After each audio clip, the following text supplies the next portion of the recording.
Hello, this is Martin here from Secrets, the channel for trading and investing. Welcome to a brand new episode of Options Trading for Beginner series, where we are going to look at a very interesting and important topic, which is open interest analysis. So before we get into that, please be aware that this information, if you're a beginner in option trading, is going to be very valuable to you, right? And it's given free of cost, right? So it does not cost you anything to click on the like button and subscribe, and then share it to all of your friends. It will help us a lot with the YouTube algorithm. Thank you so much, and let's proceed and see what is open interest in options and futures. Right? Open interest is often known as OI, which is a number that indicates how many derivative contracts or the futures and option contracts are currently outstanding on, or that which is open in the market for any stock or index, right? So outstanding is the key, outstanding open contracts, outstanding or open, that is the keyword, right?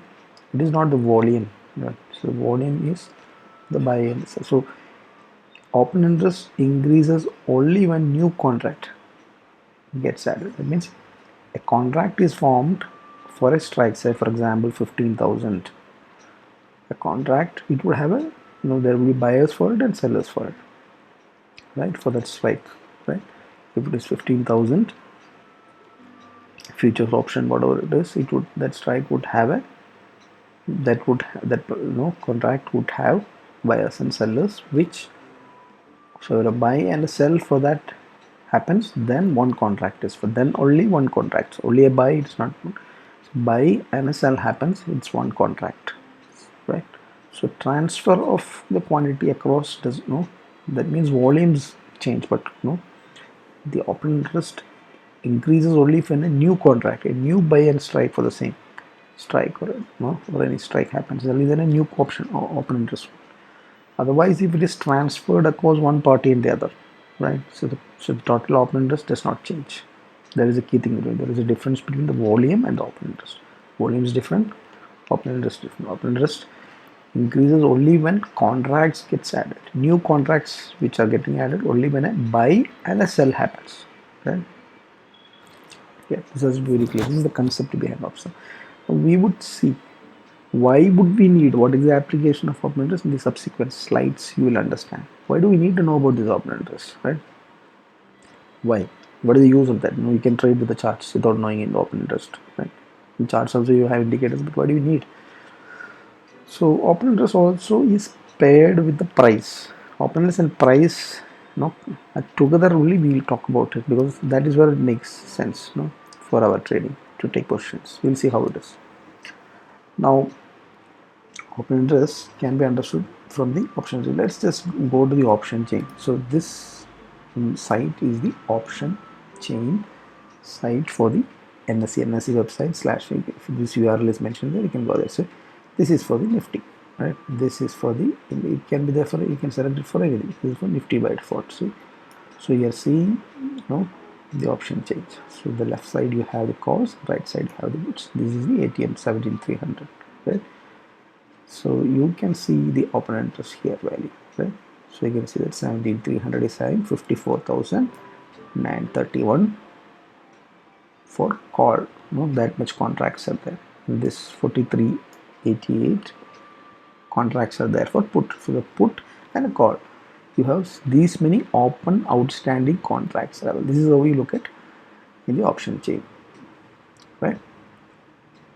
So wherever the option, you see that this has got more, 17,000 has got more put, right? More 61,000 is bigger than 43. So more number of people have formed contracts at this put option 17,500. That is what it indicates. This is how we read. This is how you read the option or open interest from the option chain, right? You have separate contract values for the particular contract instrument or particular contract stock or index that you have selected, and it will show you both for the calls and the puts. So wherever you have higher number of contracts, that means something is there, right? So what is that something, we will see. So basically, if more contracts are there, the put side, it means it is having support at there, right? More call, so more number of strikes are seen in the more number of open interest OI is seen on the call side, then that means it's a resistance. That's how we interpret. We further see that later. So it can also be seen in detailed fashion in other tools like Sensible also you have, right? So you have it, so basically you have that information more graphically represented way than the NSE in other website tools if you see, right? Now this same information can be represented in a chart form also, like this, right? What you see in the option chain, same information is put in a bar chart, no? Summarized, it is aggregated and put, it means it is taking the count of all and then showing the counts as per the bar charts. This is what how you analyze it on the open interest. I will see that. So let's see. So another concept when you talk about options, we understood how to where to see this open interest. This open interest is also provided uh, along with the feed that comes from the NSE to the exchanges to the brokers, from the exchanges to the brokers. We also get, if you are subscribed to the data for the feed that comes from the broker or third party or NSE, you would have the open interest for that strike that also that comes along with that, right? Every stock, right? So this information is what is put in the option side. So open interest build up is something that we have to understand. So open interest we always pair with the price. So when the open interest of a stock or index increases and the price also increases, it means people are bullish. No, it is indication that the build up is long build up. If the open interest um, increases but the price is decreasing, that means short build-up, right? If the open interest is decreasing but price is increasing, means short covering. That means people are short, who are short are covering their shorts and then going long again. Now the open interest is decreasing but at the same time price is also decreasing, then we call it a long unwinding, right? Long unwinding means people who had long now having second thoughts and then going short. So this is slightly bearish, this is short covering is slightly bullish. Long is long means bullish, short is, so this is how you interpret the derivatives data in options or futures, no?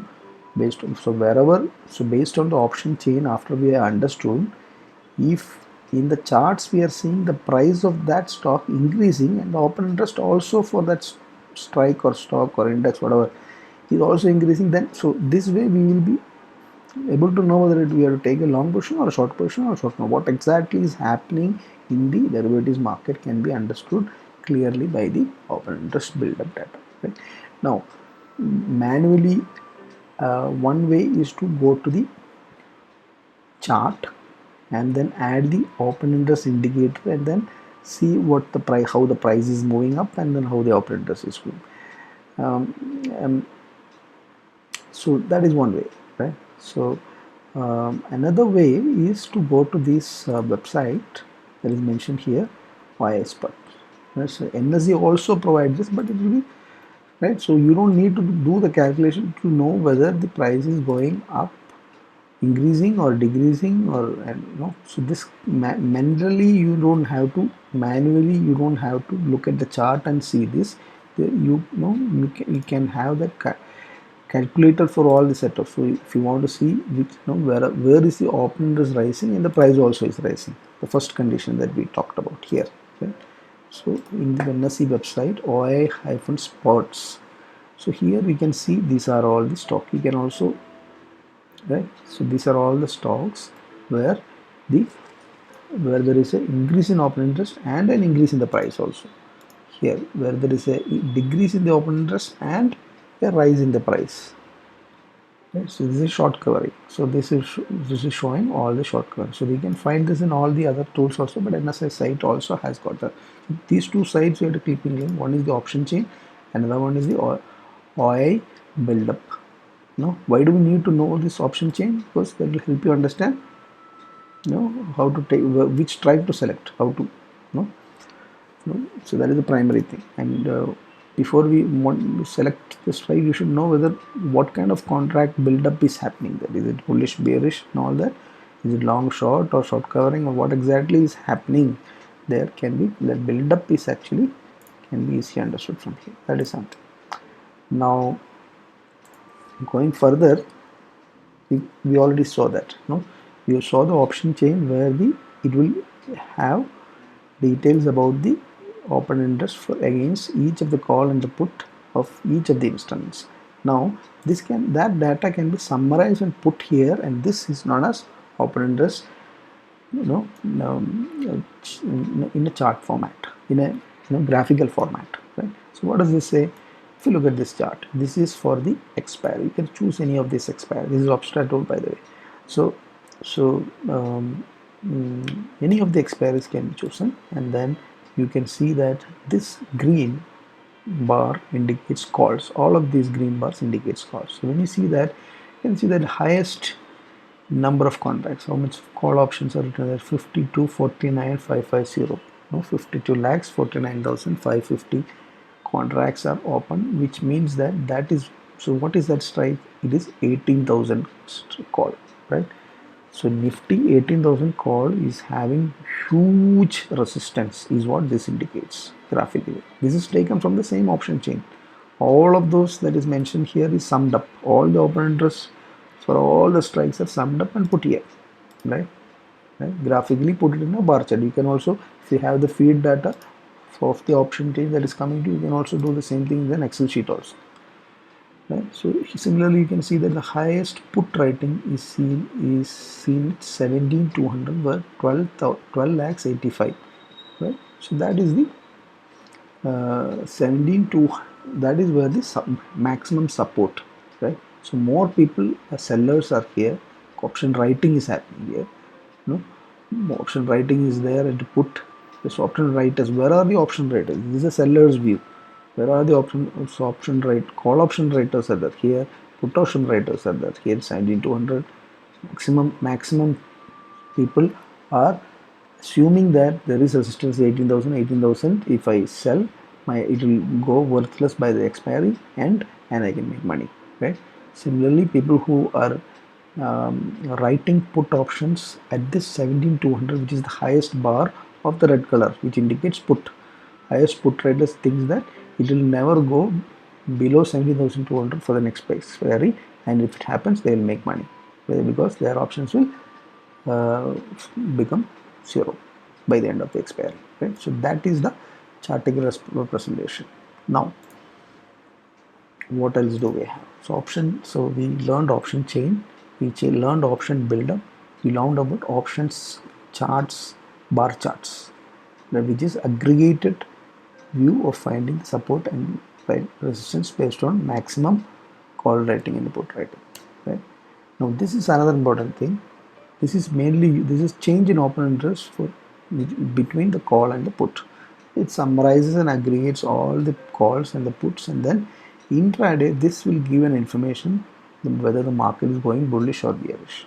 So this can be used to take long trades if the red, which is representing the puts, are more than 50% of the green, which is representing the calls. Similarly, you can short the market if the green, which is calls summary, right, change in open interest of the calls, is more than 50% of the red, more than 50% of the other one, like it's double of this red, means then it is safely, you can assume that the market is bearish. Otherwise, the puts are more, means you can assume. So this is one way of, this also is not 100% reliable, because the change in the, and during expiry days and all, this change very dynamically, and then sometimes big movements or big moves happen, so this may not be. But normally, in general, this is a very good tool that so trading trick is an application where you can go and find. There are many tools and many option obstra also this is provided nowadays. So this, whenever this crossover of the call and the put calls, for example, if this green, which is called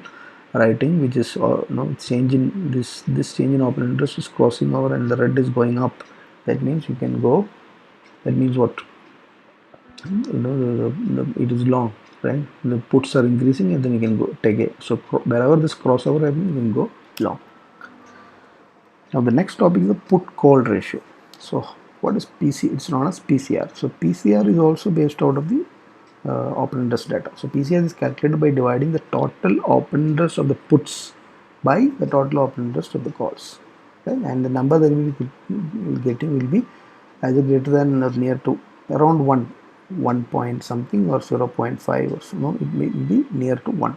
So this ratio is used for identifying the bullishness and the bearishness. To what extent is it going too much, bullish or bearish can be. This is a contrary indicator, right?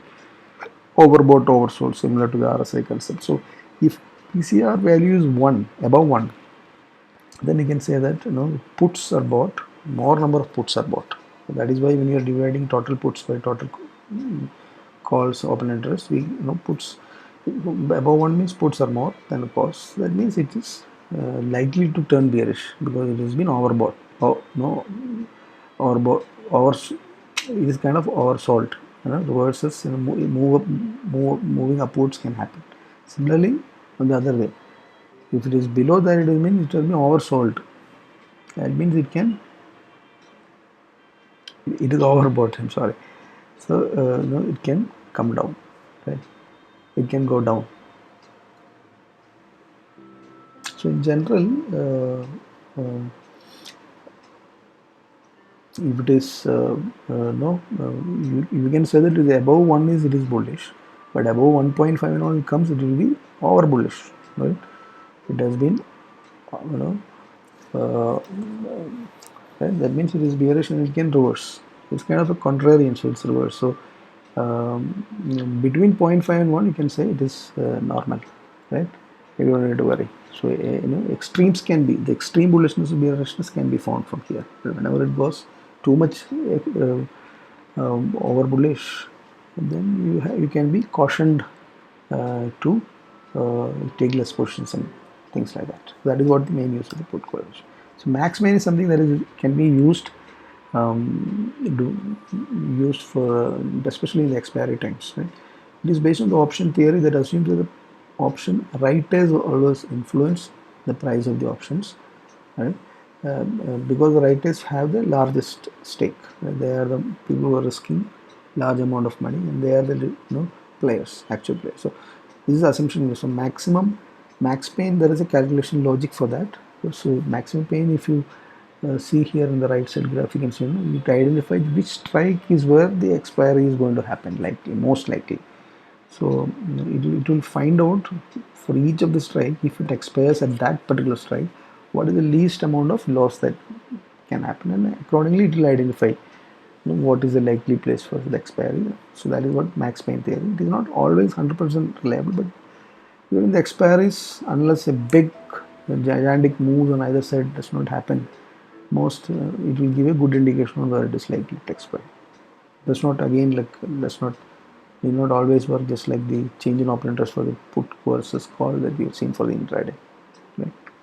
This is also kind of intraday because the expiry is where we need to know where it is likely to expire. Right? Now, this is the most important part. So we have learned a lot of things. Right? We have learned about what is open interest, which is kind of an outstanding contracts. How is it different from a volume? Right? How we interpret. Where do you see that it's an option chain? How do you interpret the price build up or open interest build up and the price? How do you pair them together and then decide how to go long or short? Then we understood how to summarize and aggregate and see the support and the resistance. We have also understood bullishness and bearishness from the change in open interest for the intraday between the call and the put. Then we understood the put call ratios, which is calculated to give overbought and oversold indication. Max pain, where is it likely to expire? And now we'll summarize. Why do we need to know the open interest? First and foremost thing, it will let you know whether a strike or a stock that or index, whatever you are trying to trade, has got liquidity or not. Right? See, the open interest is there more. That means it is definitely liquid. More people have opened contract on that. More buyers and more sellers are there. Right? Second is finding the range of the price movement. Right? We can find the range from the charts. We know different methods of doing that. we would either go for a Fibonacci retracement supports, or in the Fibonacci projections we would use different types of pivots, we would use moving average. We have a lot of different methods of finding the resistance and the support, which helps you to understand what is the price range that you need to do non-directional trades or straddles, whatever. You need to know what is the price likely to move during an expiry. So this is one very good way of understanding that, right? Open interest analysis. If you go to the chart, we already learned how to understand the range. Wherever you have the highest call interest, call will be the resistance. Wherever you have the highest number of puts will be the supports, right? So we assume that the range of movement of the price will be between these two for the coming expiry. So as soon as we close to the expiry, it will give more indication of where it is likely to expire and what is the range. So understanding the range, understanding the liquidity, then understanding the build up. So why do you need to understand liquidity to choose a strike? Why do you need to understand the range to know what is the range of the price movement that is expired for the expiry? Where is it supposed? Now, what is the use of price build-up? It will help you know what is happening at any point in time before the expiry. Where is the price action happening? What kind of people are bullish or bearish, or where bullish move to bearish, or where bearish move to bull? It is long winding, long unwinding, short covering, or long build-up. Or all this information, if we know how to take the positions. We know how to do the adjustments. We know how to what range, right, to take the positions on. Now another tool, we also know that if you use PCR, we can know the bullishness and bearish. Is it too bullish? Is it time for trimming big positions to reduce the positions? Right? Is it time to short? Time to go long? All these indications can be found. We understood that it will be hovering around 1. Anything more than 1.5 or bought. Anything more less than 0.5 or sold. So that logic we know. Now we also learned how to use the open interest based on intraday. If you know the change in open interest, how much of change happened within the day, right, for the puts versus the calls. If you try that, analyze that in a bar chart or the official line chart, you can clearly know whenever crossover is happening, we know that, or whenever it is more than 50% of difference between there is there, that is the time where we have to go long or short. Now the max pain, we know how we can use it for expiry, to know where exactly it is likely to expire, right, based on the seller's point of view. So these are all the different types. So without knowing open interest trading options is difficult and tough. We should know. So you have to do a combination. Which one to use? Should I use PCR only, or should I use open interest bar charts? So you have to use a combination of all of this. And you should be able to look at the price chart, bar charts, and know the range. You should be able to look at the build up OIS part and then understand what kind of build up is happening. You should be able to know the PCR and understand is it overbought or so. You should be able to see the max pain and understand where it is likely. You should be able to see the change in open interest. So all of this combination of the information together will make your options trading probability of success more. That is what I would like to summarize the use of it. So it is very important. Without knowing open interest, it may not be wise to trade the options at all. So, and also making note that it's not just for Nifty or indexes, it is there for all stocks which are there trading in the derivatives or options market. Right? So the tools that are used can be Sensible or Upstar or NSE website, or a number of tools trading. A number of tools can be used for. Also, this information can also be created in Excel sheet if you subscribe to the data which from the NSE site or any broker site. If you can be collected into an Excel sheet, and then you can have that bar chart which is formalized very easy for PCR or max or finding the range or bar chart. Everything, the formula is just Excel, Excel pivot charts. That's all. No complicated logics are there in most of this. Right? So that's a wrap up on how open interest helps us for option trading. I hope this is useful, and please share it to all those you think and ask them to subscribe, and you also subscribe if you're not done. And thank you so much for watching, and happy learning and happy trading. Bye.